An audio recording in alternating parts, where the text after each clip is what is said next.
I'm going to share with you what I could glean and piece together from the Sarah Boone hearing today. A friend to this channel is in the courtroom today, and this person is going to send me some information. So if I have anything interesting, anything to add that this person observed, I will tack it on to the end of this video. See both of those. I did, and I had questions on that, please, whenever. In just a moment, ma'am. So I know that there was a concern with regard to mailing and things purportedly not being timely provided to you. There was only one order, the order of July 29th, which was sent to the general mail delivery, and that was remedied the exact next day on July 30th. So that clerical error as to the wrong address was remedied one day after the original order was sent out on July the 29th.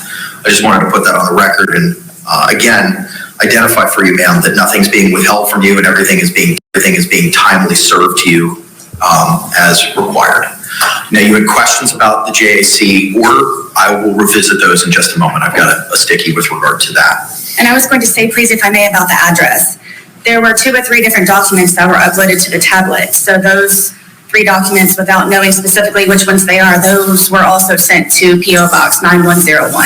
I don't know. I think it's important that the judge says explicitly and on the record, nothing is being withheld from you, and we're giving you notice as soon as we can. And the concern you had about the wrong address has been addressed and remedied, and he wants to move on now, but no. She has to stay on this subject. I don't know what you're talking about.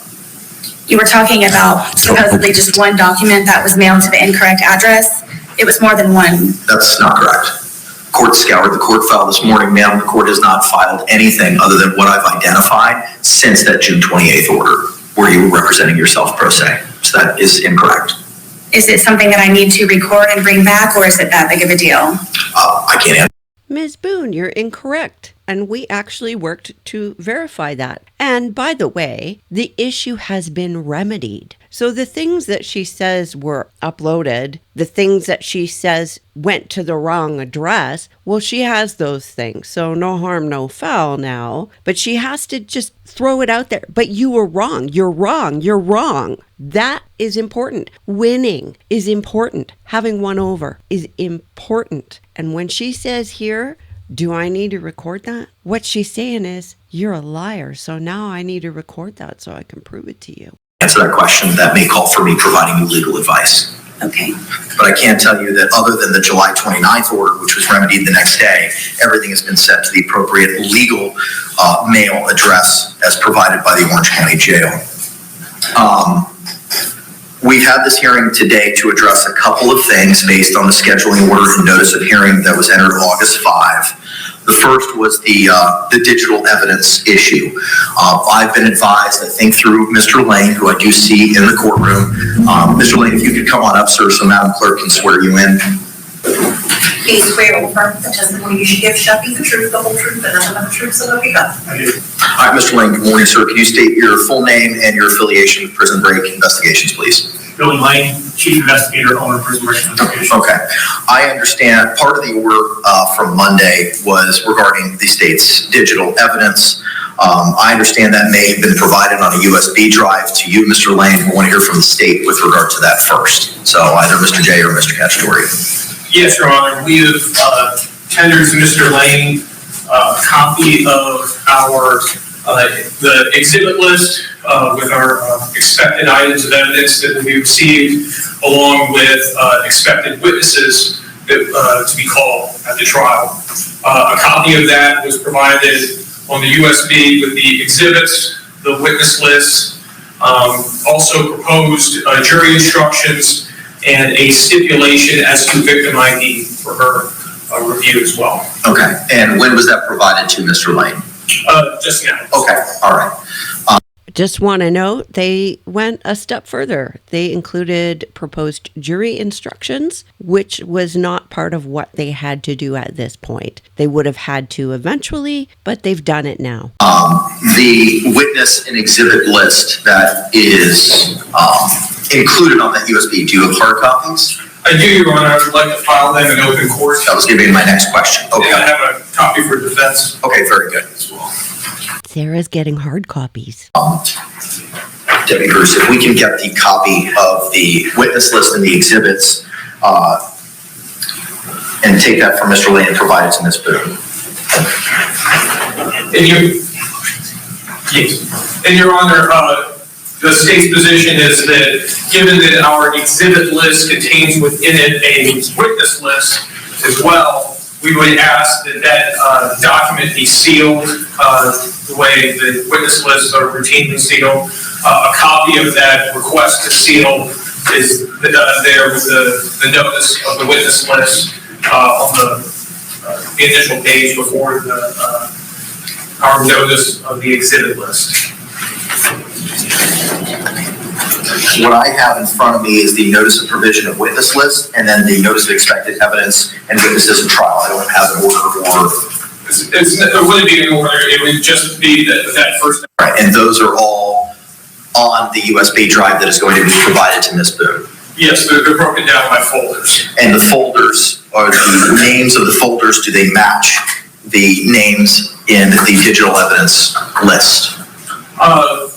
They roughly match. I believe that on there may be some slight change of terminology from, I believe, files found on iPhone as opposed to suitcase, videos, and still shot. Okay, all right.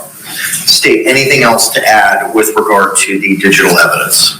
No, I also have a copy of the thumb drive as well, as Mr. Lane has had an opportunity to copy for his client that I can tender intended to Mr. Lane to tender to his client. Is that different than we've already given him?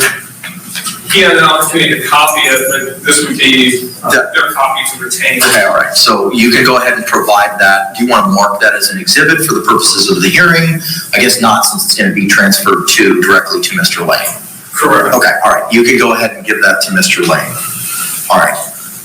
Ma'am, or Mr. Castori, any other questions? Anything else you want to bring to my attention with regard to the digital evidence? No, Your Honor. Okay.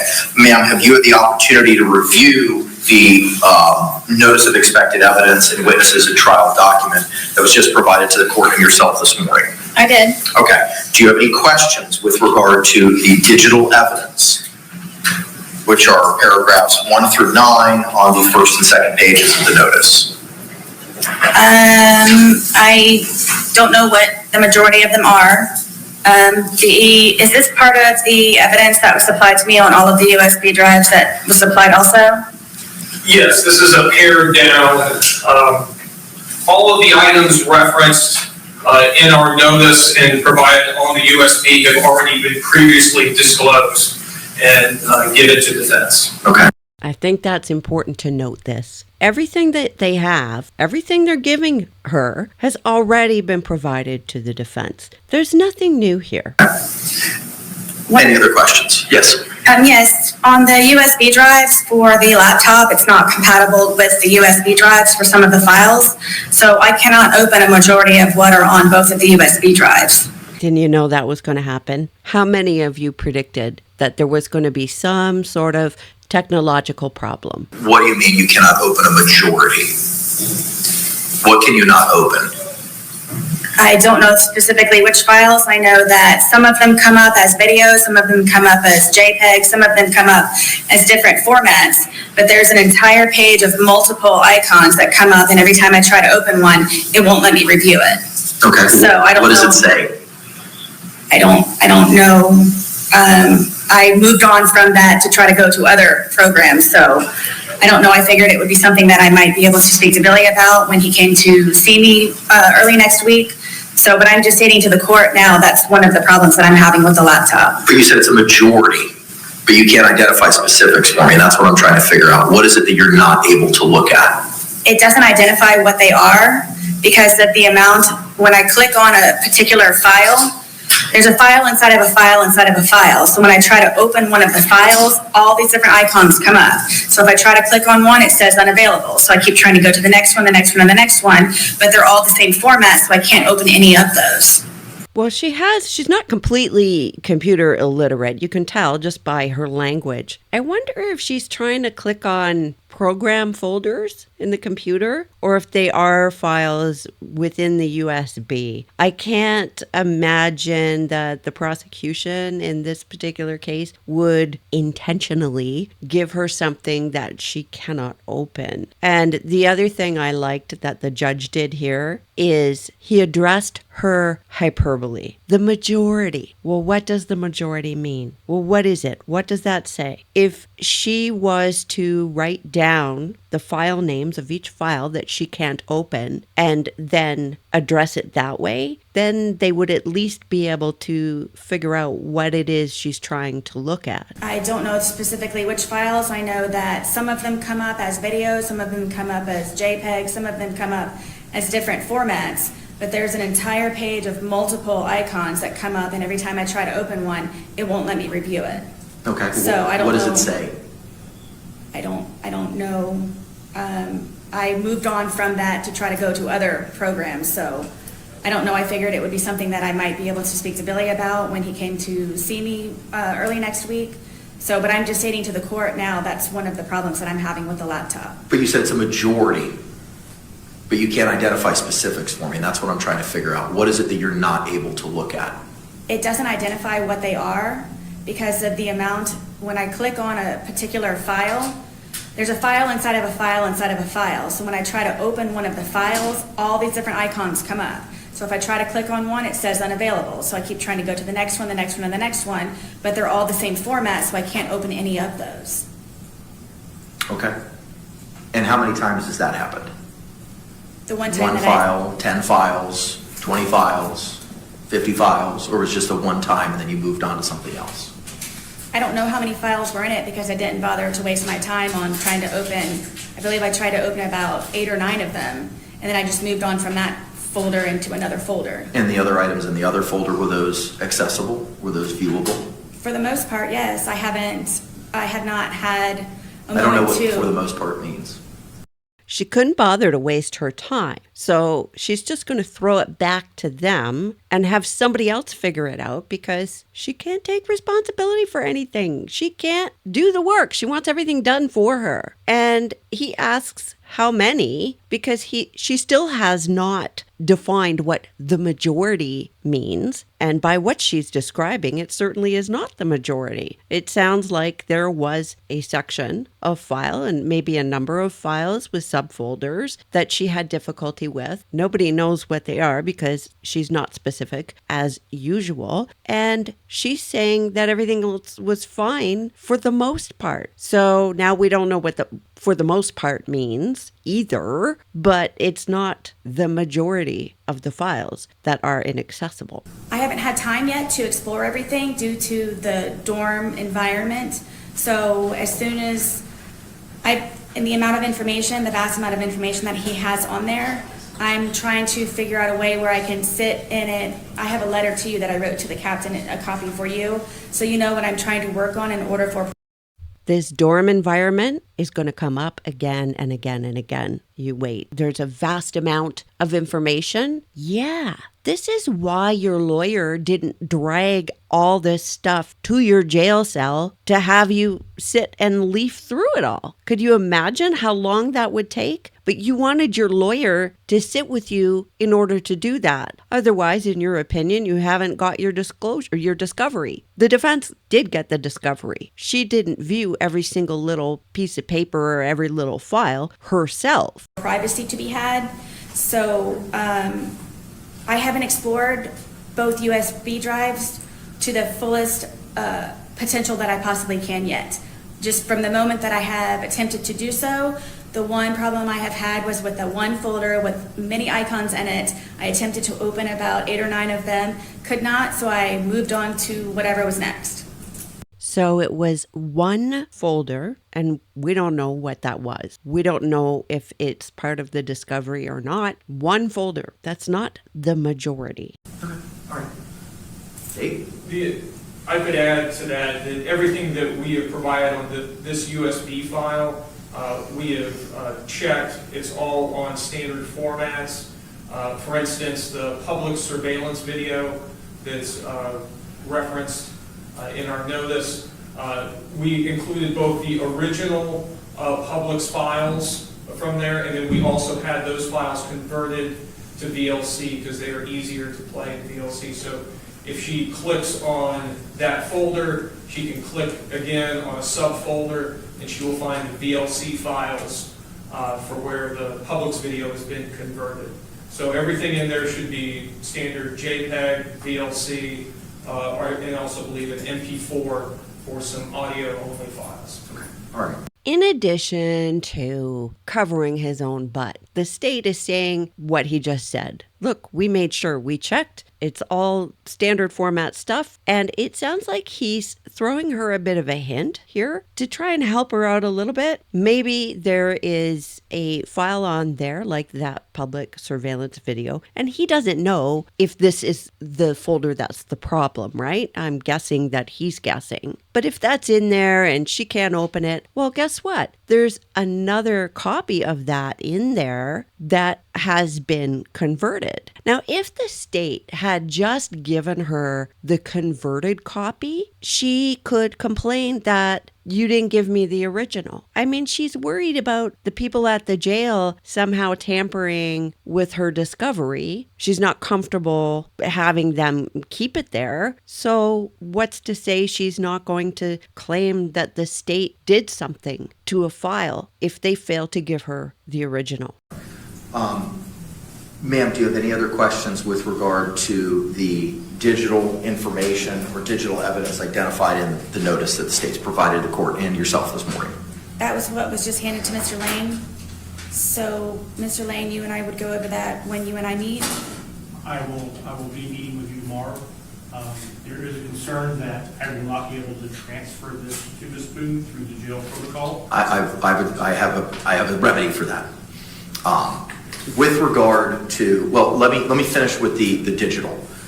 Before I forget my point, Sarah, I noticed, said or suggested that she and Mr. Lane would be going over it together. The taxpayer is paying him at a rate of $50 per hour. And it is clear in the definition of what is covered and what is not that paralegal services are not involved, are not covered. Services such as secretarial or assistant services are not covered. So if he's sitting there, like he has time to sit there with her and go over anything, if he's sitting there going over anything with her that's on this drive, that's not his job and that's not covered under his role as an investigator. He can obtain the materials, but it's not his job to sit there and analyze it under the rules that exist in this case, as far as I understand. Any other concerns, ma'am, as to the items identified in this notice?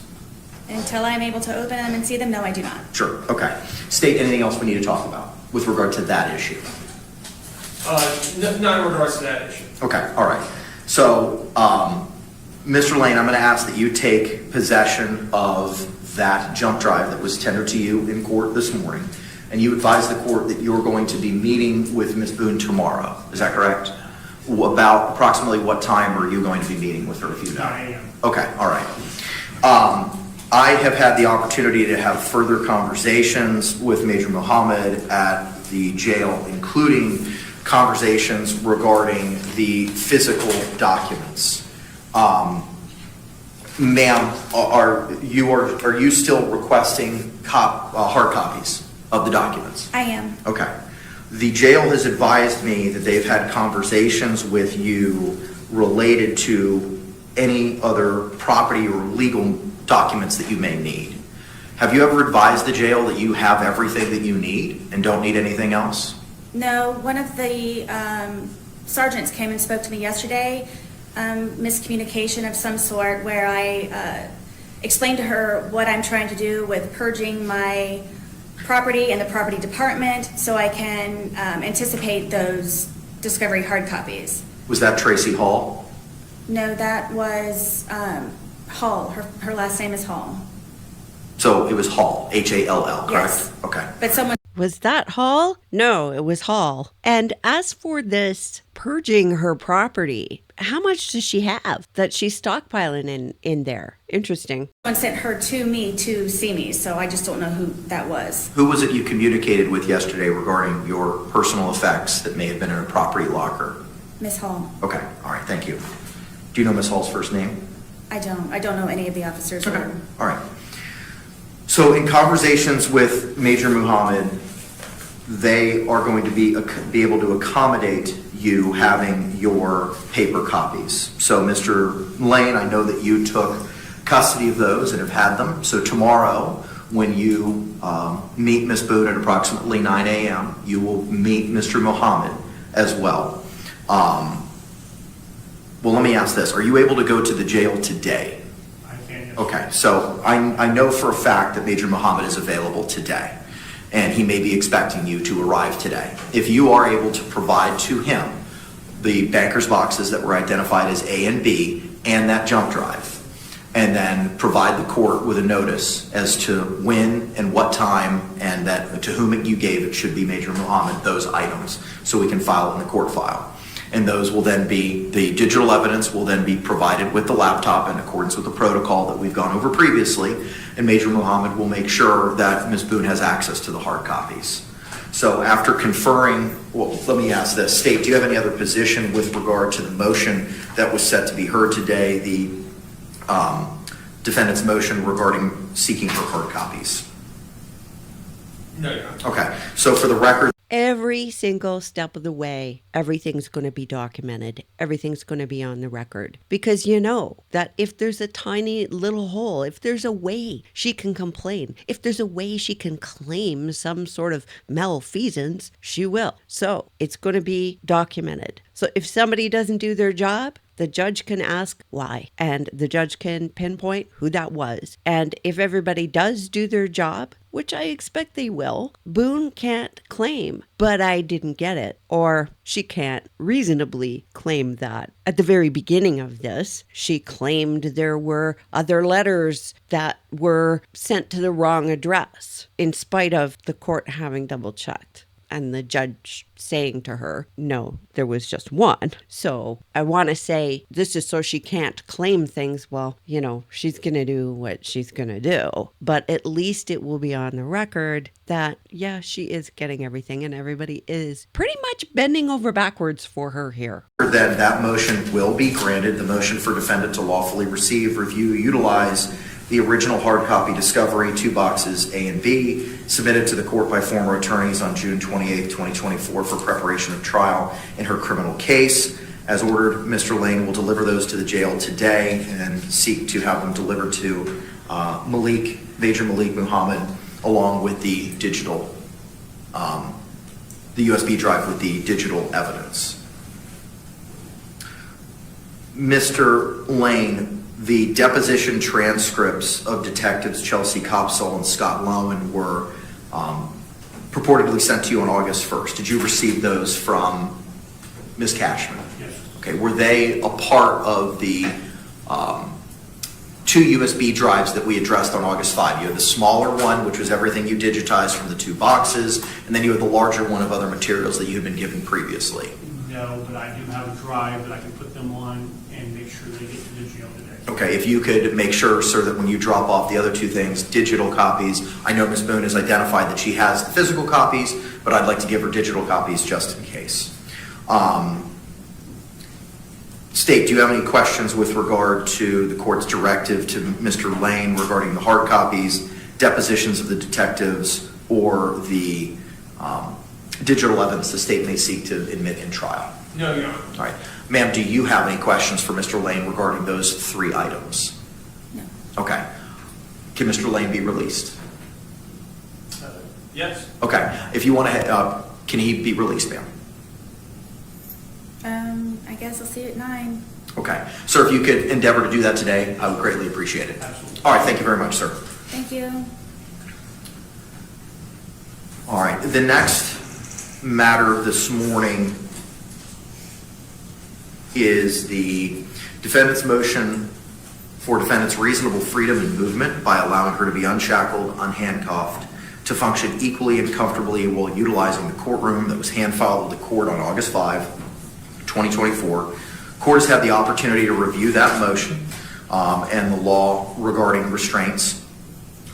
State, do you have any positions at this time with regard to the defense's motion? Your Honor, in speaking with courtroom security, we would oppose the motion, and we have Corporal Gavin Lowton available to supplement this court's knowledge on the issue. Okay. So the state opposes her being unshackled, and I think they're right in opposing it. I don't know that they're going to get everything they want or that they necessarily truly want that. I think they need to oppose it. Now we're talking about courtroom security. We're talking about security of not just the professionals in the courtroom, but ultimately the jury, members of the public, et cetera, et cetera. And I know that people think, oh, she shouldn't be shackled. She shouldn't be restrained. I know there are people who think that. As they go through this, imagine that this defendant was a man, okay? And what are all the factors that go into that threat assessment? And it's not just whether or not this person, this subject, will commit an act against a specific person. The court security has to think about all kinds of variables other than what might be obvious. And they're going to have to do some sort of a risk assessment or threat assessment, really, in determining whether they're for or against this. And ultimately, it will be the judge's decision. And because she's a woman, a lot of people think, oh, it's fine. But I think the one difference is in relation to physical strength. So one of the factors in threat assessment is whether or not the subject has the ability to carry out something. So somebody who has all the risk factors, who is in a wheelchair, you're not worried about them leaping across the room, but you might be worried about them grabbing a law enforcement's firearm, for example. It's going to be interesting, but just keep in mind, if this was a male defendant, how would you see it differently, even if you account for the difference in physical strength? So, ma'am, we're going to have a hearing on your motion. The state will call the corporal. He will be inquired by the state as to some concerns that they may have, and you'll be given the opportunity to ask him questions or cross-examine him after the state's concluded asking any questions. Do you have any questions about that process? Is that today? That will be happening right now. Yes, ma'am. Okay. Do you have any questions about that process? I don't. Okay. All right. Let's go ahead and call your witness. State. State will call Gavin Lowton.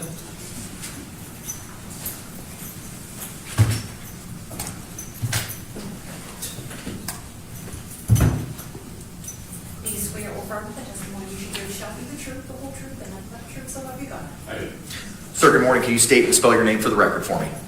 Gavin Alton, Gavin, Lwtan. All right. Thank you. State, you may proceed. Good morning, sir. Good morning. And what is it that you do for a living? I work for the Orange County Sheriff's Office as a deputy sheriff. And to what area of the sheriff's office are you assigned? Court and security. And how long have you worked that assignment? 4 or 5 years now. And tell us, what are some of your duties within that assignment? I supervise the deputies in 2 felony courtrooms and 1 civil courtroom. And are you familiar with the defendant in this particular case? Just through research that I've done on her, I don't have any personal knowledge. And what, in regards to that research into the defendant, what is your position as the head of security regarding her request to be free from shackles? I do not believe she should be free of shackles. And why is it that you have come to that conclusion? Based on her current charge of second-degree murder, she also has previous domestic arrest for battery by strangulation. She has DV is a factor that you look at. Even if you're doing a threat assessment that doesn't involve that specific victim of DV. And the reason for that is because you know the person has that capability and that tendency within them. And there are all kinds of triggers that can set them off in that same direction with somebody who isn't the original victim. Also, any kind of violent history is obviously going to be a factor, and he's saying, as are the charges. And I'm going to note too that there is a big difference between looking at somebody's history for the purpose of, say, ascertaining guilt or lack of guilt, or assessing, let's say, sentencing, and doing a threat assessment. They're different animals, so the same rules do not apply. It gets tricky when you're doing a bail hearing. Other than that, you do have to look at the history, including allegations. 3 separate incidents at the jail for non-compliance, where she was told to attend her court hearings, or scheduled court hearings, and she refused to do so. And then even when the corrections officers told her she could be charged with contempt of court, she still refused to attend those hearings. Lack of respect for authority is another risk factor, and that's something that we look at in other cases, not just a case like this. For example, if you consider getting a restraining order, or if the court wants to impose, say, bail conditions, if that person has no respect for authority, does not respect court orders, then that piece of paper is useless. If they're concerned about consequences, then that has a little more weight. But if they are the type of person who believes they can just do what they want and they shouldn't have to suffer consequences, or they won't have to, either they won't get caught, or they think they're above the law, or nobody will actually impose the consequence, then that's a serious risk factor to consider, whether it be in considering bail or making a safety plan or doing a prediction. So when he says non-compliance at the jail, and despite being warned that she would be in contempt of court, she still decided that she was going to refuse to go. And even aside from that, we have seen her utter disrespect of authority. The way she spoke to detectives, the way she spoke to judges, her lawyers, the court in general. Even today, she has to get in some digs. No, you're still wrong. She has to win. She has to have one over. And she doesn't believe that anything's her fault. She's justified in everything. And anything she does wrong, well, that's somebody else's fault anyway, so the consequence should happen to somebody else. And so far, it appears the most serious consequences to her actions have befallen other people. She drinks and gets mad at her partner, and he's not here anymore. Everybody else has suffered the consequences. A lack of respect for authority or the law is a big red flag. Those kind of, when you combine all that, to me it shows a propensity for violence and not wanting to follow lawful commands and orders of law enforcement personnel. What accommodations can be made in order to keep concealed the fact that she is shackled or restrained during trial? So when the defendant is here, she would just be in leg restraints. She wouldn't have the belly chains. She wouldn't have handcuffs on. We've modified the leg restraints by wrapping tape around the chains. So even if she's to make motion or movement, it wouldn't make noise to alert the jury as to that she's got restraints on. She would be brought in and sat at the defense table prior to the jury coming in and being seated, so they wouldn't see her walk in with restraints on. And there's a panel in front of the defense table that prevents the jury from seeing that she's got leg restraints on. Your Honor, I don't believe I have any further questions at this time. Thank you. Ma'am, do you have any questions for Officer Lowden? I do. Go ahead. First off, in your, in quotes, research that you've done on me, the domestic violence case that I was charged with, the felony with strangulation, was dropped. That's not a question. That's an argument. I don't know if you were aware of that in your research. Yes, so I was never charged with that. Also, Yes, she was. She wasn't convicted. She was charged. what 3 hearings is it that I supposedly missed on what dates? I have those here. I've never missed a court date. In the almost 5 years that I've been here, I've never argued, I've never hesitated. Objects to the form of the question, Your Honor? I'm going to sustain the objection. Ma'am, you have to ask one fact per question. Okay. I am prepared to give her the date. Okay.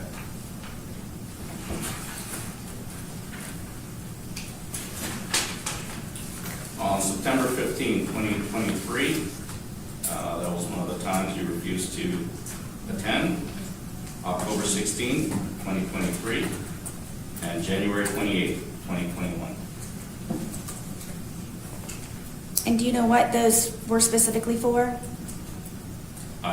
That's irrelevant. Doesn't matter what he doesn't have to know what the hearings were for. She was due in court. They told her, let's go. You got to go to court. And she said no. And she refused to go. And they said you could be held in contempt. It doesn't matter what the hearing was for. For court attendance, wherever you were scheduled for that day. For a hearing or pretrial or withdrawal? I don't know. This is just information from the jail where the corrections officer said you refused to attend your hearings.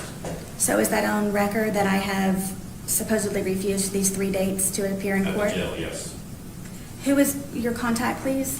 I've never missed a date. This is the database that I got this information from. Do you know when it was last updated? I do not.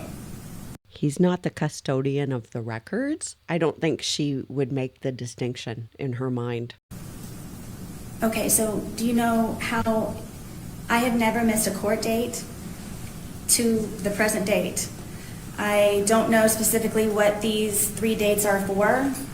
In order for me to have supposedly denied going, do you know the name of the officers for each one?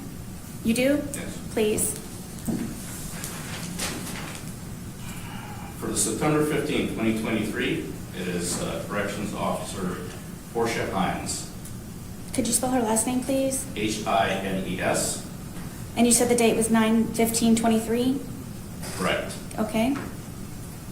And if you would like, I can read her comments in her report. Sure. At approximately midnight, I informed inmate Boone, Sarah, that she was scheduled to appear in court today. Inmate Boone stated she did not want to attend court. I advised her that her absence could result in being held in contempt of court. Inmate Boone stated she understood and continued in her decision to refuse. Corporal L. Cameron was notified. This report is being generated for informational purposes.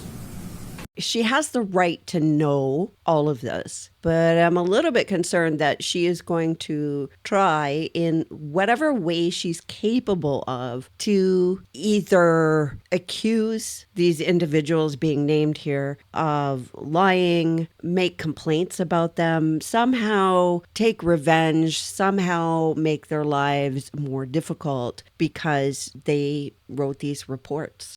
But it doesn't say what it was that I supposedly refused. To attend court. It doesn't say specifically what your hearing is for. Okay? Second one, it'll be Officer Christy Green. And what is this date for? I'm sorry, what's that?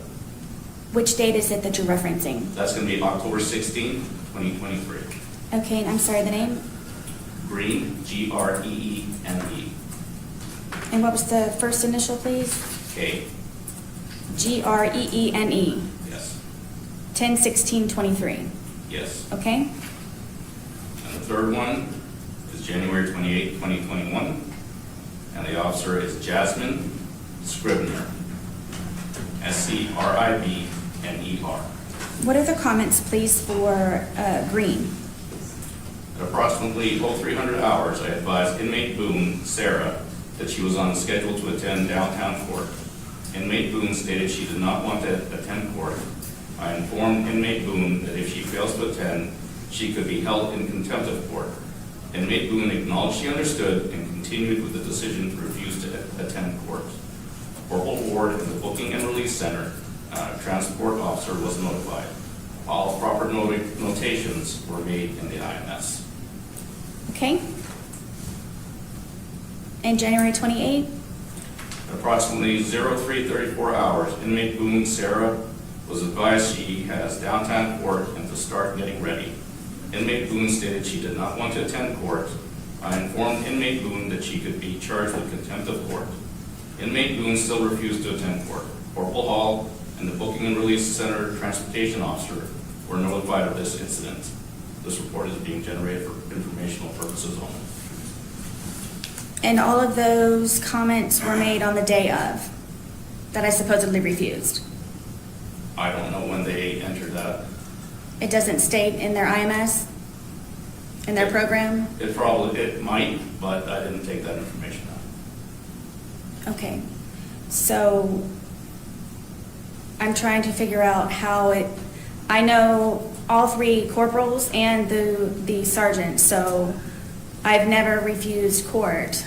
There's no reason. She's not asking a question. She's trying to engage in an argument. I wonder how long that's going to go on. For me to want to refuse court. I'm going to object this to ask the answer. I'm going to sustain the objection.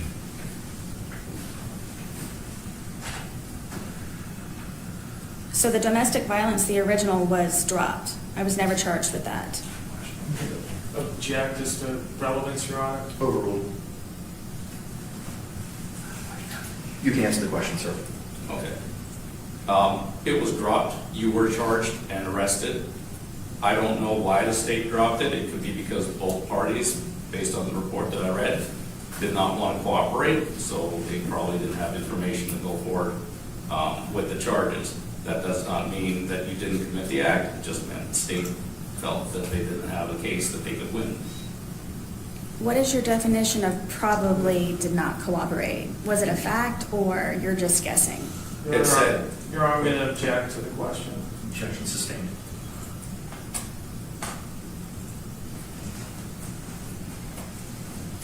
Both of the charges were dropped for Mr. Torres and for myself was because we did cooperate and there was not enough information.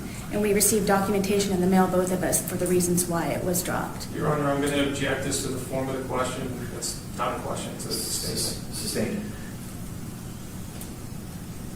I covered this incident that she's referring to in a previous video, probably a couple of previous videos. And the issue was, for those who don't know, she complained that he assaulted her, and he had kicked her, except when the police investigated a little further, it was because she was on top of him, choking him, and he was trying to get her off of him, so he kicked her. So ultimately, the whole thing went away. I mean, she didn't get what she wanted. She wanted him put in jail. She wanted him to suffer when she was the aggressor in that situation. And what I've gleaned is that he did what so many victims of DV do, which is cooperate with Sarah, with the abuser. And ultimately, the whole thing goes away.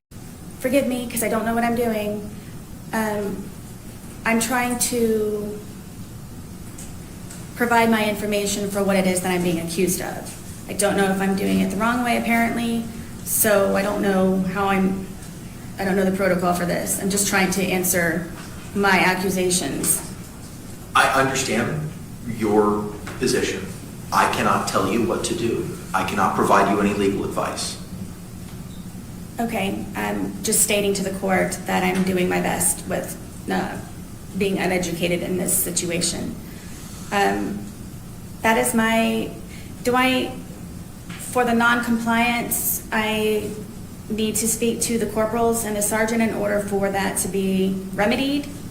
And then what about? Remedied? Remedied? No, honey, you did it. You already did it. There's no remedy. It's done. You did it. By remedy, she means, well, how do I go about getting my own way here? That's what she's looking for. The problem is, the time is now. There's no more wiggling around and trying to make a deal or trying to argue or anything else with the people at the jail. The hearing is right now. She needs to convince the judge. And I think that this judge is going to do everything he can to be as nice as he can to her and give her as much as he can. That's my sense, that he's just going to give her everything that he is able to give her. But she has it in her head, okay, I have to argue with somebody, so what do I need to do to get my way? That's what she means with remedy. Just lost to her that, no, you did this. You did these things. And this is the consequence. This is what happens. You built a reputation for having no respect for any kind of authority, and this is the consequence.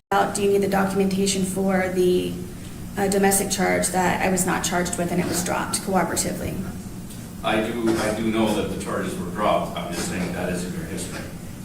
I understand, but I was never charged with it, correct? You were charged with it. It was dropped. The charges were dropped. But it is not on my record. The rest is on your record. She doesn't understand the difference between a charge and a conviction. I think in her mind, she thinks, okay, well, I was never convicted, so it's okay. And because I was never convicted, well, nothing related to that can ever be used in any way involving me. Except, as I said earlier, this isn't sentencing. This isn't being used to sentence her. This isn't being used to determine whether or not she's guilty. This is being used to do a risk assessment, a threat assessment, and it is appropriate to use this. This is part of her history. So yeah, it's appropriate. And even the fact that it got withdrawn, because as she says, both of them cooperated. And what I think is it going on here is she's saying that she and Mr. Torres cooperated together as opposed to cooperating with the police, because had they cooperated with the police, they both would have told the truth, the whole story. And she did not. She would not. And it seems to me that he kind of backed off.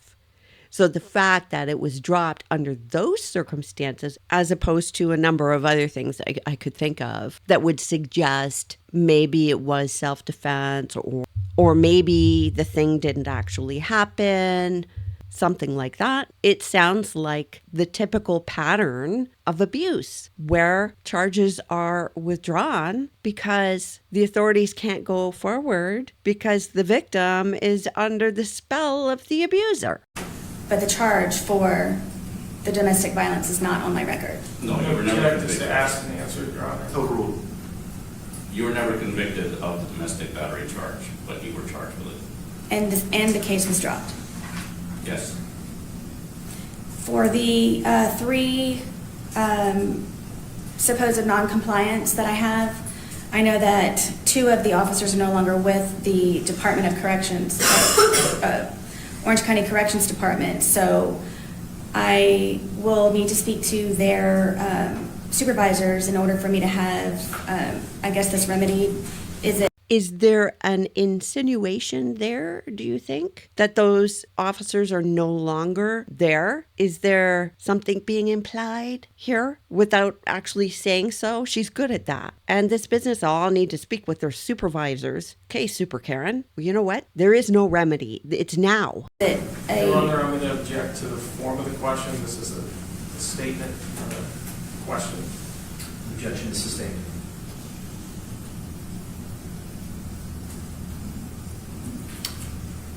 I guess I will provide information to you for the non-compliance occurrences that I'm being charged with. Your Honor, again, I'm going to object as to, that's not a question, it's a statement. The objection. Have any of you ever seen that Monty Python skit, Is This the Room for an Argument? If you haven't, look it up. It's just this endless arguing, endless, pointless arguing. And here we go. She is going to provide them information. Well, it's too late. There's nothing to provide. There's no argument to be had, but she wants to enter into one. Sustained. I know this is a lame question, but what does sustained mean? That means the state's legal basis for you asking that question is correct, and the court will not permit you to ask that question Thank you. in the way that it may be asked. What do I need to provide to you in order to have that remedied, in order for me to be unhandcuffed? Your Honor, again, I'm going to object as to the form of the question. Overruled. Whatever documentation, but I believe that the decision as to whether or not you'll be in restraints will be made today. I understand, but it can be made. What's that? The decision in order to be unhandcuffed. Correct. I suppose if you have documentation to say that this was all fabricated, then I wouldn't be able to use this. Correct, as you telling me about the domestic violence. That cannot be used against me either. It is still part of your history. I can bring it up. Right, but just to clarify and conclude, I was not ever charged with that. Again, I'm going to object. It's going to ask to be answered. Sustained. Okay, I will, do I provide this information to you? You can provide it to the state. Okay. What for at this point? Just more, it's going to be more arguing. Obviously, she doesn't understand the difference between charge and convict. And it's just arguing. She is failing to understand who it is who is making the decision, and that's the judge, and when that's happening, and that's today. So she can argue all she wants, and I think she's going to argue anyway, no matter what. She can argue all she wants to this guy. He's not the one making the decision.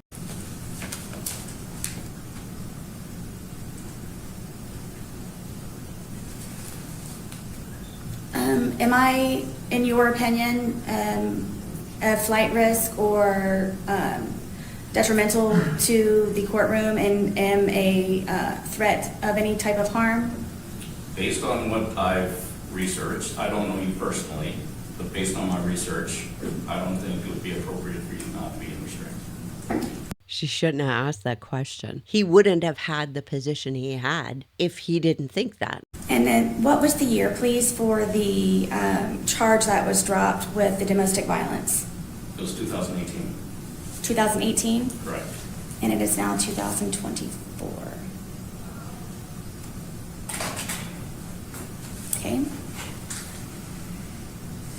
And you're going solely off of, what, the arrest affidavit?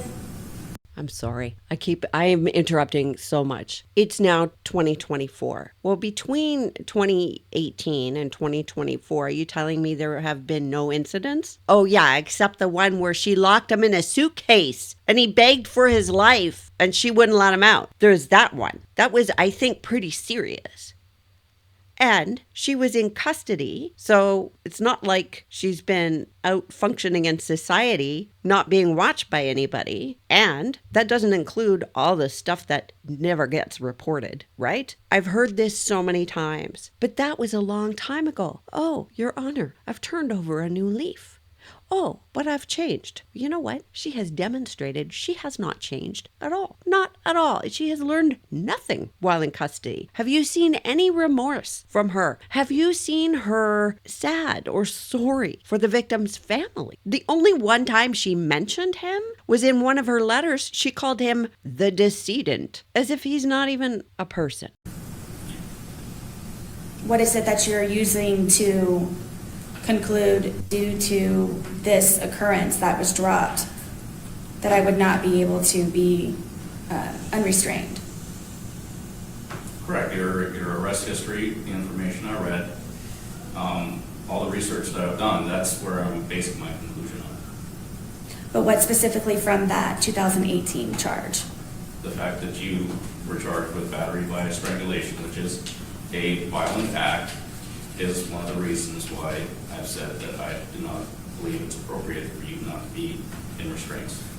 Not only is it a violent act, In cases of DV, strangulation is a pre-incident indicator for homicide. So it's not just that it was violent. We're not talking about somebody who got drunk one night, one time in their life and, sassed some other guy in the bar and they got into a fist fight and they got an assault and caused disturbance, right? And before that and after that, they were law abiding. They aren't the same. This isn't just any act of violence. This is a potentially lethal act of violence against an intimate partner. And although the law doesn't cover all of these things, there was a lot of manipulation going on. And coercive control is a thing, even though in itself it's not illegal. But you can use those things, including sense of entitlement and justification in a threat assessment. It is pertinent. But it was never proven, correct, because it was dropped? It was dropped, doesn't mean it didn't happen. Okay. I'll be working on the others with the corporals and the sergeant for the supposed non-compliance. Thank you for the dates and the information. You're welcome. Ma'am, do you have any other questions?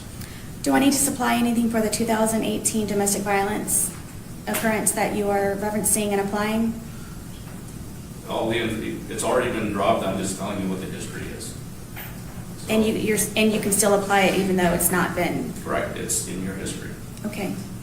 Thank you for the information. You're welcome. Any follow-ups, Dave? No, Your Honor. Fine. Thank you, sir. Anything else, Dave? Not from the state. Okay. I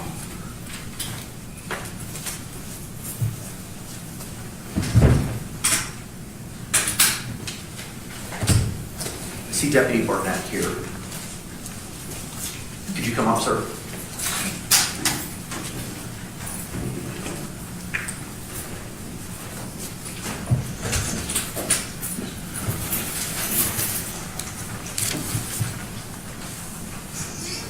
Do you swear or affirm that the testimony you should give shall be the truth, the whole truth, and nothing but the truth, so help you God? Yes, I do. Sir, good afternoon, or good morning, rather. Could you state your full name and date of birth for the record for me?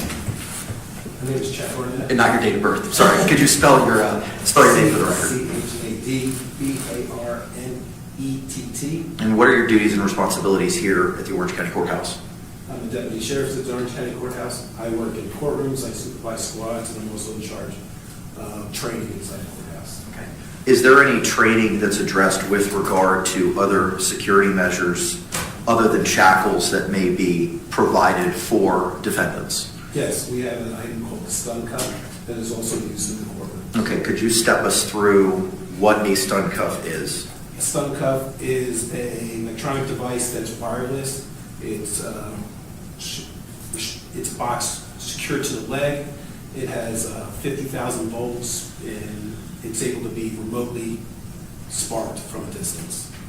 Wow, this judge is the one who called this guy to the stand, not the state, not Sarah. Sarah wouldn't know to. Look at the look on his face. I just paused it at the right time. He's not impressed with her, is he? Anyway, it sounds like the judge is throwing Sarah a bone. Here's an opportunity, Sarah. He can't say that to her, but he can put this deputy up there and get that information out. Very interesting. He really is doing everything he can to make sure that she has all the options that she can available to her. How is it fixed or placed on a person? It's dual strapped along the calf of either leg. It can be hidden in the pants, and gives the ability to people to walk around. And who is in charge of operating that device? It'll be an assigned officer that's been trained in the device. And step us through the operation of how that device is utilized or operated by that officer. The officer will show the device to the subject or the inmate or the defendant. It will be secured with 2 straps on the leg. There is a waiver to be signed prior to being used, explaining when it would be used, if it was needed to be used during court, violence, attempt to escape, any actions that lead to that level of to use the device. It's a 2-step process, so there is no way for it to accidentally be set off. It has to be hit 2 separate buttons so there's no accidents. If it had to be used, it would cause a shock to the location on the calf, cause a great amount of pain, causing the defendant most likely to fall to the ground. and we could secure them and take care of the situation after that. Are there any other protocols or standard operating procedures regarding the use of the stun belt, other than what you've already identified? Just to follow response to resistance policy. Okay, and can you explain the response to resistance policy? We have a level of response to resistance depending on what an individual does to what we would do. So if she was attempt to escape or fight, we would use it to match that level of resistance. What is the level of resistance whereby which the stun belt would be deployed or utilized? At this moment, it is at a level 3. And what is a level 3? Level 3 would be failing to follow the directions and stuff like that. If we asked her to get up and move or not, or follow the lawful order, we could use it. Most likely in the courtroom, we would use it probably at a level 4 level. That is pretty much fighting, escaping, attacking another person. Okay, all right. State, do you have any questions to Deputy Barnett? No, Your Honor. All right. Ma'am, do you have any questions for Deputy Barnett? I do, please. Go ahead. Tell me, what is the title of this? Stun cuff. Cuff. Cuff. And you said this was applied on the calf or the ankle? Yeah, the Achilles tendon area of your leg. And is this something that does it need extensive preparation, or is it something that can just be put on coming and going from the courtroom? We would place it on you before the court starts, and you can take it off as court every time you exit the courtroom. It takes a few moments besides signing the waiver and securing it to your body. And it's a one-time waiver? Each day you will have to re-sign the waiver. Okay, so there's no limit to how many times it can be put on and taken off, put on, taken off? No. And it's a very simple process to apply Yes. and remove? Yes. Thank you. Any follow-up? No, from the state. Why? Sorry. Sorry. Would I have my hands free, correct? Yes, you would have your hands free either way. If you were in a leg irons, your hands would be completely free. The stun cuff, same thing. And then I would be able to walk? You would be able to walk with the stun cuff freely, yes. So hands free and able to walk? Yes. Thank you. Any other follow-up? State. No, Your Honor. All right. Can Mr. Barnett or Sergeant Barnett be released? Yes. Ma'am, can he be released? Yes, thank you. All right. Thank you, sir. State, any argument, any further witnesses, evidence, or testimony with regard to the defendant's shackle motion? No, Your Honor. Ma'am, do you have any other things that you would like to tell the court with regard to your motion?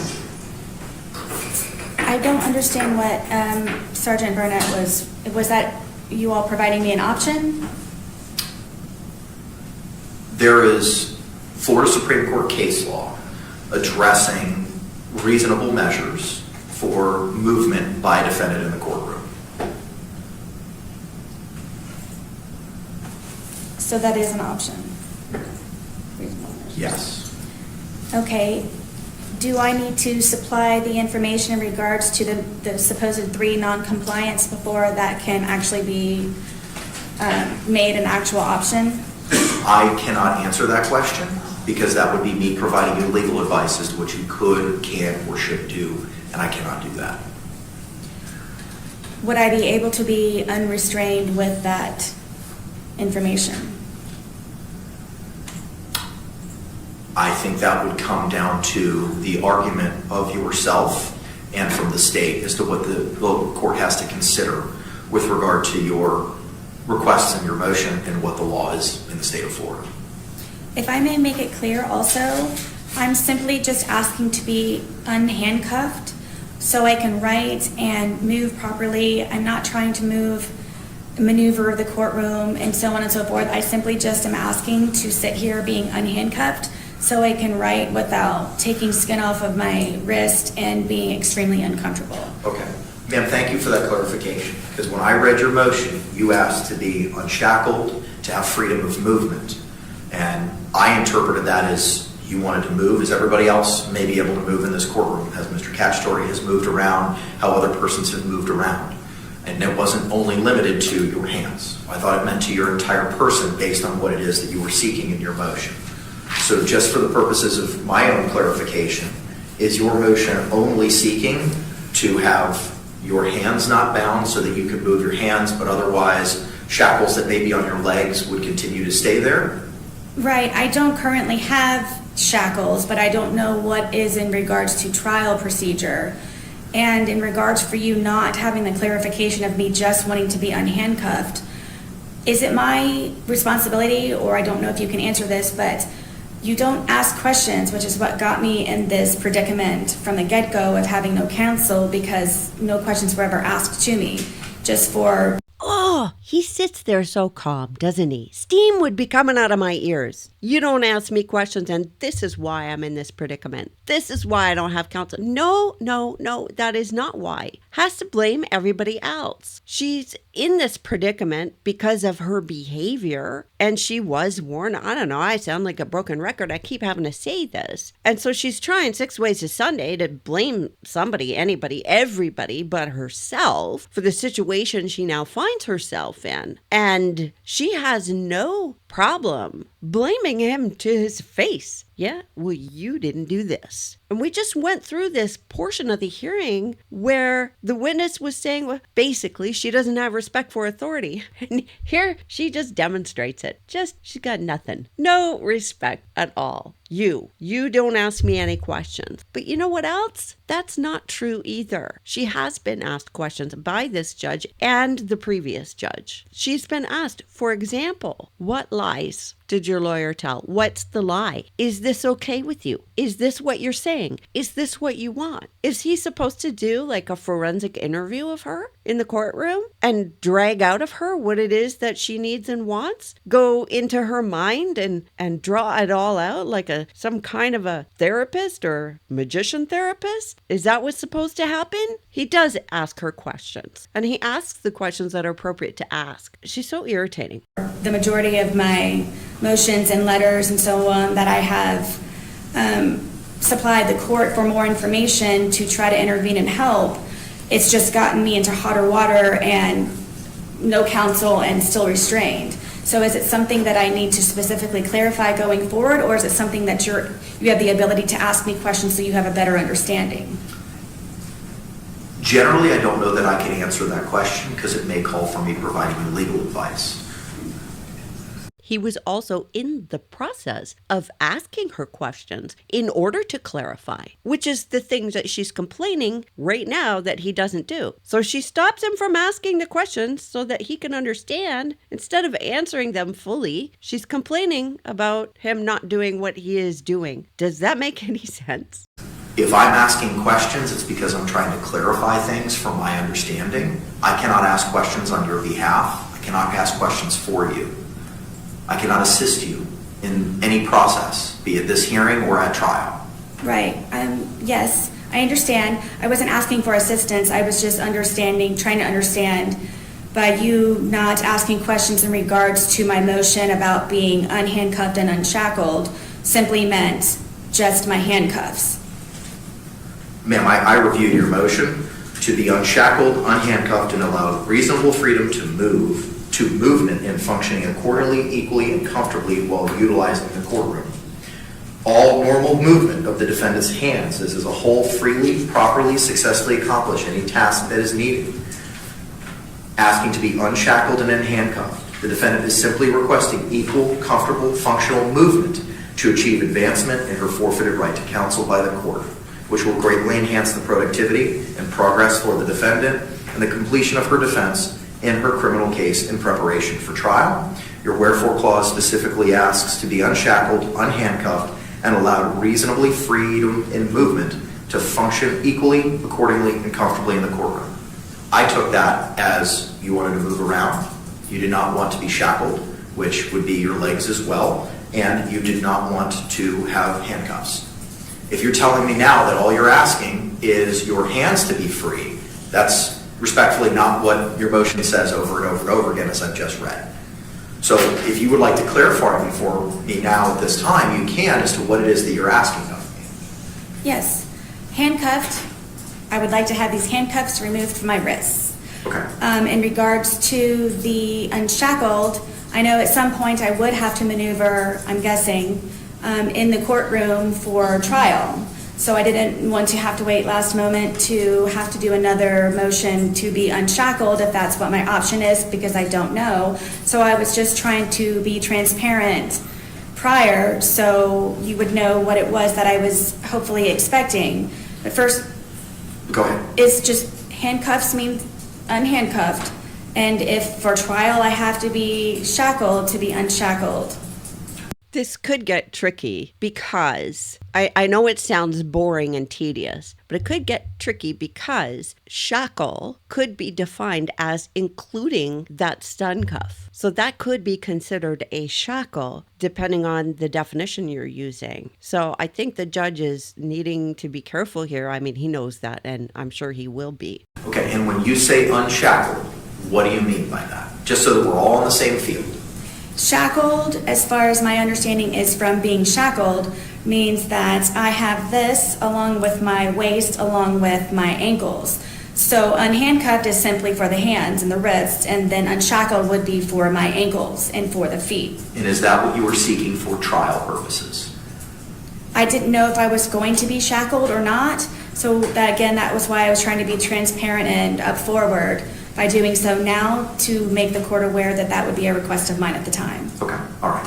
So you would be seeking to be unshackled, no leg restraints, no arm restraints at trial, right? Please, Okay. yes. Would you also be asking of the court to move around the courtroom when trial would take place? I'm not sure if this is considered legal advice, but I don't know. I know from seeing other trials, the state and the defense, they maneuver the courtroom in front of the jury, so on and so forth, and they hand things back and forth. I would have to have other movement other than me sitting here. So yes, I would have very limited, reasonable movement in the courtroom for trial, Okay. yes. Is there anything else, ma'am, that you would like to tell me with regard to what you were seeking in your motion, to be hands-free, for lack of a better word, during any hearings that we may have, and then to be hands-free, unshackled with your legs, and to have movement in the courtroom during the course of the trial? Is there anything else that you'd like to tell me about those requests? This is your opportunity, Sarah. Make the argument that he pretty much handed you on a silver platter. Request that cuff. Tell him that. I don't know if you've been able to see my difficulty with just simply trying to take notes. Yes, very much I would like to be unhandcuffed, just to sit here and be in attendance of my hearings, conferences, whatever it is. For the trial, when the time comes for any limited movement that I would have, the stun cuff, I would sign the waiver now. Just whatever it is that I can do in order to enable myself to be able to have the same comfortable atmosphere and movement and equal opportunities just as everyone else. Okay, thank you. Anything else you'd like to tell me, ma'am? No, Your Honor. Okay. You know who didn't have freedom of movement and comfort and equality like everybody else? Mr. Torres. State any argument. Your Honor, you've heard the Sheriff's Office's position. They're in charge of courtroom security. They presented basically their position is she should not be unshackled, but you've also heard from Deputy Barnett who explained the options that are available to the court. Our position is if you do not allow her freedom of movement with the stun cuff, then today is probably the best day to start talking about the logistics of how we're going to do this trial so it does not create the inference that she is an inmate. Does that mean the state will be sitting at counsel table to question witnesses? How are we going to go about getting back and forth to the clerk and to the witness to present exhibits if she is not going to be able to do the same with shackles? So we just want to bring everything to the court's attention so we can get it all settled today. I agree, which was the purpose of why we wanted to set it for today to The prosecution didn't need to bring that up. That's a thing for the defense to bring up. So they could have just carried on and let her deal with that on her own or let the judge think of it. But they brought it up. to address all those circumstances and again think ahead. Ma'am, do you have any closing remarks or arguments that you'd like to make to the court about your desires to be unhandcuffed, unshackled, and or utilize the stun cuff? I believe that it is unfair that you, number one, want me to represent myself, and then number two, you would like for me to represent myself while being handcuffed, to be able to progressively and to actively participate properly in the same as others with just simply being able to write notes. At some point, I'm sure I will be bringing things with me to court that I need to reach for, to open, to pass normal functions in a body as a whole with the same equal level as anyone in the courtroom would have in order for myself to be able to do the same and function fairly and appropriately.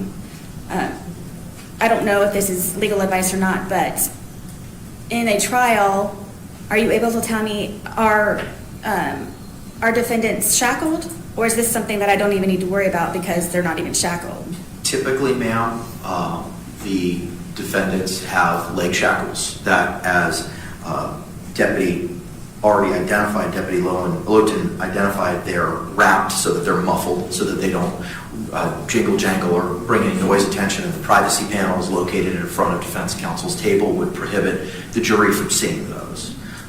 Their hands are free, but the legs are in restraints. Thank you. Yes, I very much would like to be unhandcuffed just to simply take notes and function normally and equally just for hearings and so on and so forth, which we have a lot scheduled futuristically. And then when trial comes about, either way with trial and or hearings, the stun cuff, I am readily awaiting for that to be an option and to apply as soon as possible. Whatever it is and however it is that I need to, just to at least just have these removed. Okay, got it. Any closing remarks, Mr. J? No, Aaron, just address all the concerns, which is part of the court's plan. Got it. All right, thank you very much. I think the Florida Supreme Court has given us the guidance specifically for a case just like this in Weaver versus State, 894 Southern 2nd, 178 by the Florida Supreme Court in 2004. In that case, there was a pro se defendant who was representing themselves who had been charged with first-degree murder, and there was no prior history of violent courtroom outbursts. The defendant in that case was representing themselves, and there was some concerns as to being allowed to move around the courtroom during trial may present some safety hazards. The court identified, as there would be in our case, potential sidebars, access to witnesses, evidence, jurors, etc., and that in that case, Weaver's pro se status meant that he would be moving about the courtroom in close proximity to the judge, jurors, prosecutors, witnesses, and potential firearm evidence.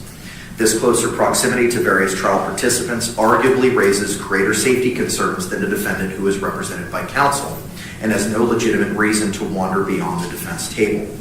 Given those circumstances in which a defendant is charged with first-degree murder was representing himself and moving about the courtroom in close proximity to trial exhibits, especially adverse witnesses, the trial court did not abuse its discretion, even though Weaver had no prior history of violent courtroom behavior.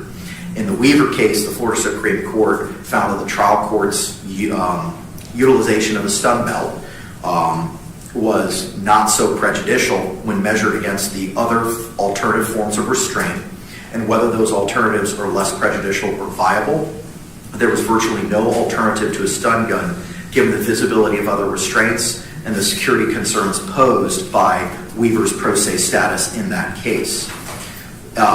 It is clear as a matter of Florida law that a criminal defendant's right to be free of physical restraints is not absolute, and that under the circumstances in the Weaver case, the decision to employ a stun belt constitutes a rational exercise of the trial court's discretion that was reasonably necessary to ensure order and safety in the courtroom, and especially in light of the defendant's pro se status. In that case, we had a firearm. It was a first-degree murder. Here we have second-degree murder.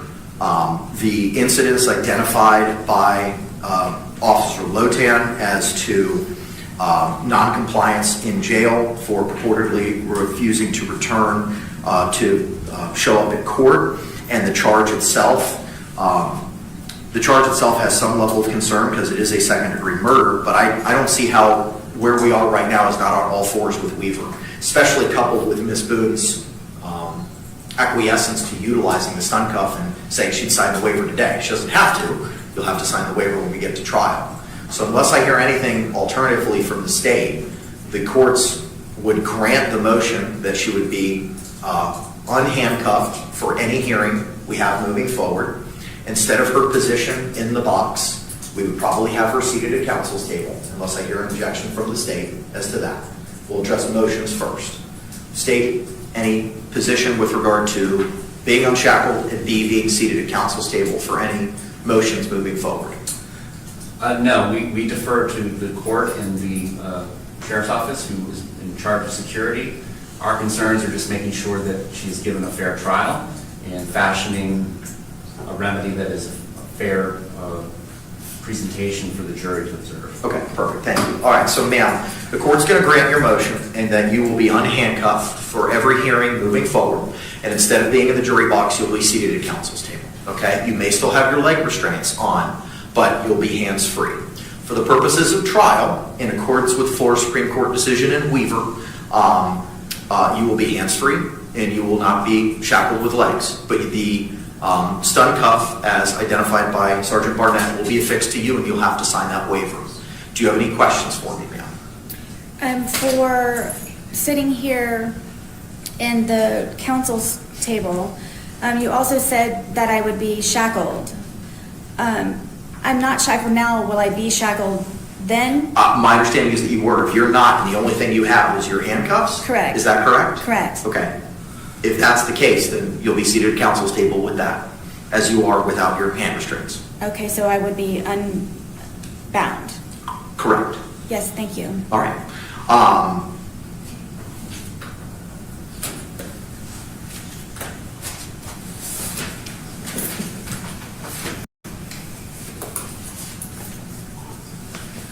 The other item I have on, yes, sir. I think the sheriff's office is looking for clarification, and I think I am too. Okay. I think the situation is because she has handcuffs on now, she doesn't have leg restraints, but for hearings, when her hands are unrestrained, her legs would be restrained. Okay, I'm getting a thumbs up from the deputy in the back that that's the case. Is that the standard operating procedures, Deputy Logan?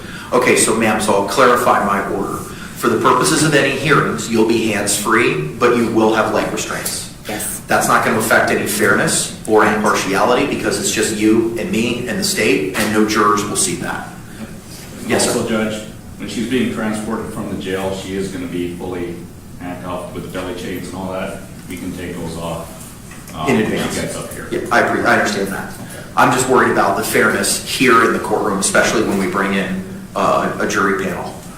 Okay. And for the purposes of trial, ma'am, you'll have no leg restraints, no hand restraints, your hands free, legs free, but you will have the stun cuff affixed to your leg. And as identified by Sergeant Barnett, you're going to have to sign that waiver every day, okay? Of course, and if I may, if anyone knows, the stun cuff, does it go over clothing, or does it have to It just... is under your clothing, as Sergeant Barnett identified. I have a representative from the Public Defender's Office who I've asked to be here. She's going to have a conversation with you, ma'am, after our hearing, so she can facilitate clothing for you, including pants that would prohibit the jury from viewing that device on your legs. Yes. Okay? Thank you. Wow. The judge has gone a step further. He didn't have to do that, right? He could have left it to her. Look, call a family member and get them to get you some clothes. But no, he's getting the public defender to help facilitate that. And that, again, is just another example of how the system is going out of its way. This judge is going out of his way to accommodate her in every respect possible. Thank you. All right. Does that clarify for you, State? Yes, I just saw them, and I thought that I saw the confusion based on my experience of how it's done. Okay. We cleared it up. Thank you. Now, ma'am, that doesn't mean that you're going to be able to wander wherever you want in the courtroom. There's going to be spots where you're going to be able to go to. You're not going to be able to walk all the way up to witnesses. You're not going to be able to walk everywhere that you want. There's going to be places that you're going to have to go to. When we get closer to trial, we'll address the box, for lack of a better word, for where you'd be able to go and not go, and I'm going to give the same limitations to the state, okay? I understand. All right. Are you okay with addressing that later, Counselor? Yeah, I mean, what I would envision is if she needs an exhibit brought to witness, I have no problem getting up and doing that for her. I was going to, either you could do it or I was going to have the deputies do it. So, ma'am, I envision that because you're going to be able to move about freely, and our jurors are not going to know that you have any restraints on you, and they're not going to be able to see the stun cuff, you can conduct any questions or statements or arguments from where you would like to be in the courtroom, either at counsel's table or at the podium here for you. If you need to approach a witness or you need to provide evidence to someone, I'm going to ask you and the state to both provide that information or that document to one of the deputies, and they'll be able to approach the witness for you, okay? Thank you. All right. Do you have any questions about the court's ruling or the procedures for you having movement throughout the courtroom during the course of our trial? No, I understand, and you said that it would be clarified greater once we get closer to that date.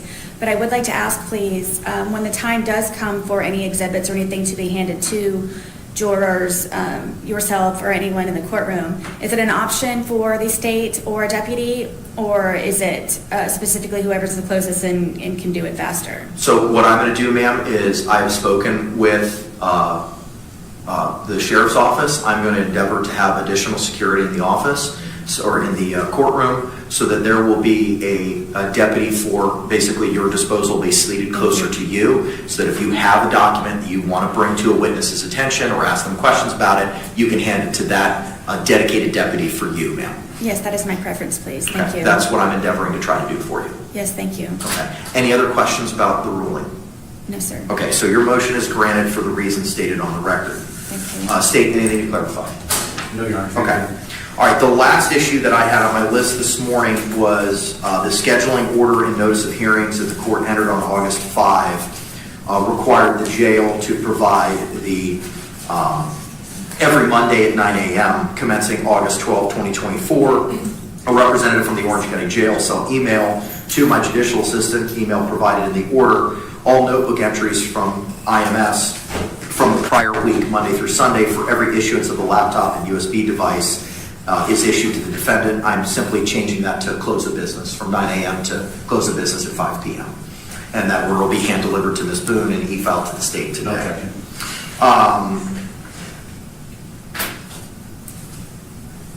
Is there anything else, state, that we need to address? No, Your Honor. Okay. Ma'am, is there anything else that you'd like to bring to my attention? Yes, please. Yes, ma'am. In regards to the status report you were just speaking about regarding them providing me with a laptop each day, what is your definition of entries? The protocol, ma'am, that was read to you, that you were given a hard copy of Monday and was also mailed to you on, I believe, the 30th, at the appropriate P.O. box for legal mail. The protocol identifies entries that are in the information management system at the jail for when the laptop is released to you and then returned. Okay, so it's simply just an entry by the officer stating that they gave it to me and it was returned. I'm making that assumption. I'm just relying on what is in the protocol. Okay, my concern was they're not stating what it was that I looked at for how long and I don't know anything. that they're going to record that information of the protocol, ma'am. It's Okay. just simply when it's checked out and returned under the protocol. Yes, thank you for that clarification. And then also for the notice of the expected evidence and witnesses at the trial, we didn't discuss the physical evidence, and I know that that was something pending in regards to the media being. The physical evidence, we're set to review that here in court on September 3rd at 9 o'clock in the morning, and that was identified in the order from the 5th, ma'am, which you said that you got a copy of through the mail. That's in paragraph 5. The state's physical evidence will be reviewed with the state and the defendant on September 3, 2024 at 9 a.m. in courtroom 12A, Orange County Courthouse, and then the address of the courthouse. So the physical evidence will be reviewed at that point in time. Yes, Your Honor, I understand. My question though was, are you still trying to decide or research having the media here in the Yes, courtroom? ma'am. I've pulled the case law on it. I need to review that case law to see if an evidentiary hearing is required.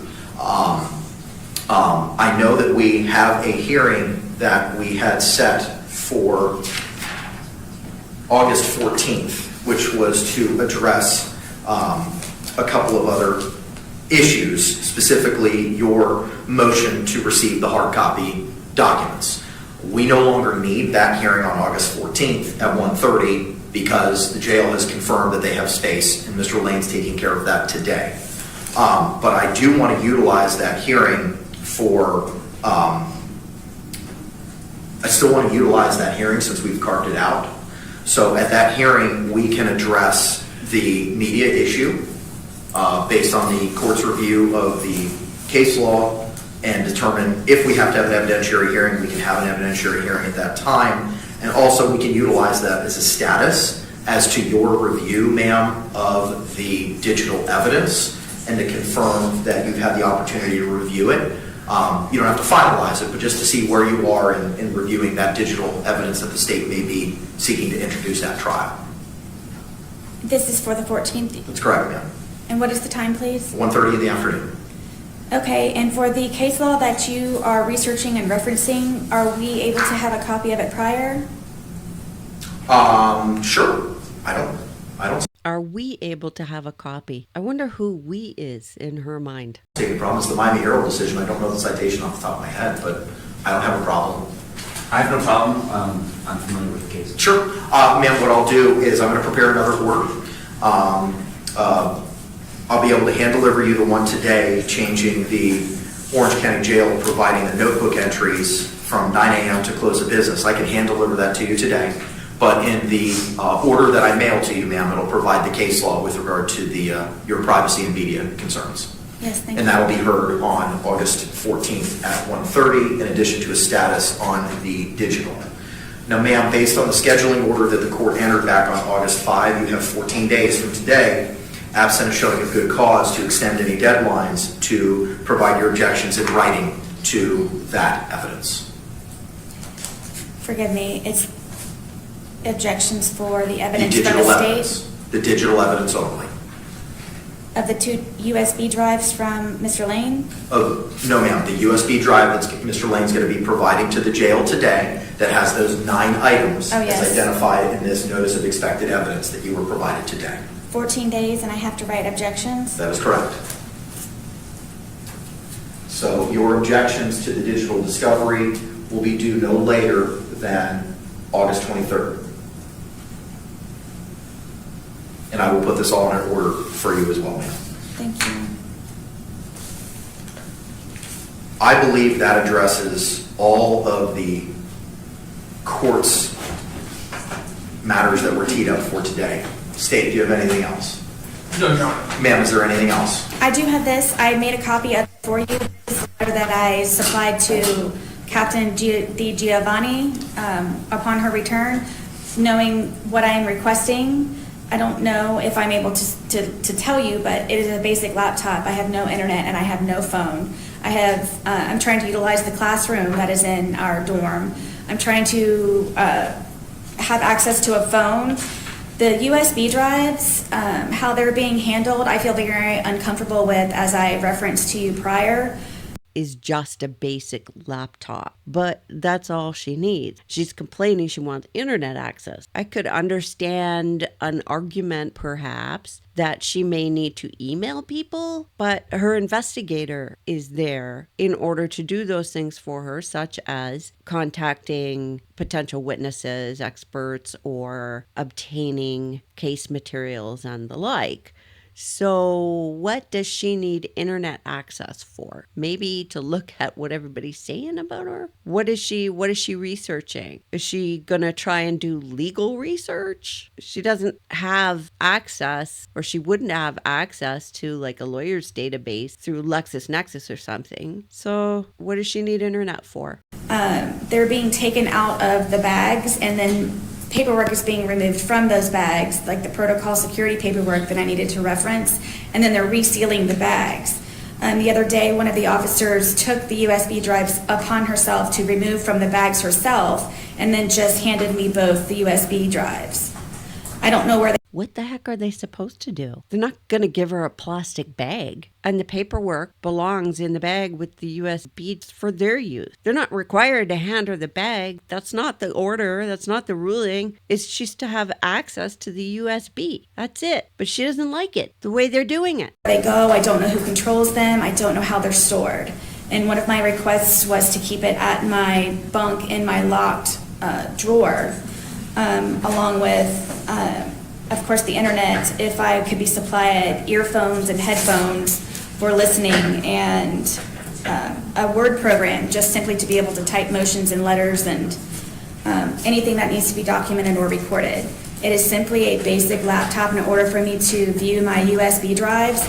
And just, as I stated earlier to you, some of the parts of the USB drives cannot be viewed, which I will discuss with Mr. Lane tomorrow when I visit with him.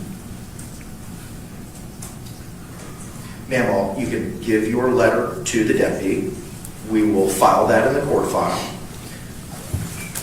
Thanks. Part of the reason we had set the August 14th hearing on your motion for the hard copy discovery was that Captain DiGiovanni was returning on August the 12th from a vacation, and we were endeavoring to have a representative from the jail or herself be here for that hearing. So in addition to a status as to your review of the digital evidence, a hearing on the media request, or prevent media from being at the September 3rd discovery viewing hearing, will address your concerns as identified in this letter, and have a representative from the jail, be it Captain DiGiovanni or someone else, here to address those concerns. Thank you. And if I may say one last thing, please. In regards to the media being a part of my discovery hearing, I am highly opposed to it. What are you highly opposed to? That is, I know that I have a lot of my case details that are already online. For me to be recorded inspecting and testing and photographing, I believe that is my business only. And one Is that why one of the reasons why she wants her phone? Does she think she can photograph all this stuff? privacy that I should be able to maintain, especially being in the courtroom doing so. You're talking about the September 3rd evidence hearing, right? For the media? Correct. Correct. Okay. Again, ma'am, we're going to have that hearing on the 14th. Thank you. Okay. All right. Do you see why somebody going pro se makes everything so much longer? This little hearing here should have been wrapped up ages ago. This would have taken minutes, but because everything has to be explained and repeated, and it just takes so much longer this way. Any other questions, ma'am? No. Okay. I will see you all on August 14th at 1:30. Oh, thank you. Ma'am, as the attorney from the Justice Administration Commission had identified, he has provided the court via email the pro se packet. I have a hard copy for you, and I'm going to have Ms. Barrios also send you a copy by way of the mail. It was already mailed? Okay, we're going to mail you a copy as well, ma'am. Today, I'm going to give this to the deputy to provide to you. This is the pro se packet that the JAC attorney made reference to on our hearing on August 5. Yes, thank you. And then also the public defender's office, you said, would be meeting me downstairs? They're going to be meeting you momentarily. For those who didn't see the last one, this packet is to help her fashion motions and such, and provides information that a pro se defendant would need. Be that right here or downstairs, I'm not sure.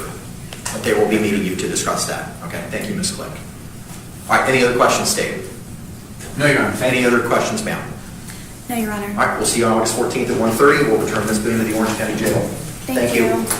The information that I received from our friend in the courtroom today. There weren't many people there. It seemed that they were all professionals. I'm told that court started about 30 minutes late because there was a transportation issue, but the judge didn't elaborate on what that was. The jail is not that far from the actual courthouse. It's only about 10 minutes away. As court started, this is according to our observer, as court started, Sarah looked annoyed and or bored. It also appeared that there was no one in court on Sarah's side to support her, no friend or family member or anything like that to support her. The courtroom is small, but they don't need a big courtroom. They're only having hearings. And this isn't necessarily going to be the courtroom that is used for trial. I'll keep my eyes open for that letter that she wrote. That's all I've got for you for now. Trust your gut. I'll see you in the comments.